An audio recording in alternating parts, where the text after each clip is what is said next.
Nájemní smlouvy ve vzduchu visí, jedni pokoj střídají druzí, naděje na nový. Už jste si užili velkoměsta? Láká vás to ven, do přírody, láká vás mít svůj vlastní životní prostor. Tady je všechno, příroda, bylinky, ptáci, včely.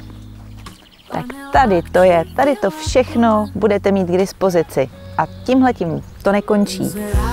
Všude kolem, panelák či vila domem, kde je osud můj teď skryt, kam mě bytový výdechy.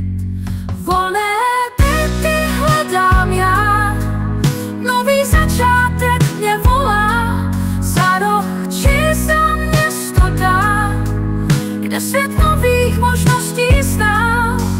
Ceny mění se jak oblaky, jednou nižší, jednou. Neuvěřitelné množství stromů, tady najdete tolik druhů.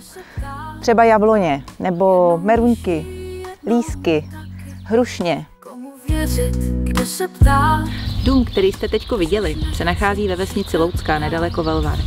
Pokud budete mít zájem dům vidět, tak mě zavolejte na tohleto telefonní číslo. Nový začátek mě volá, za roh či za město dál, kde svět nových možností stál.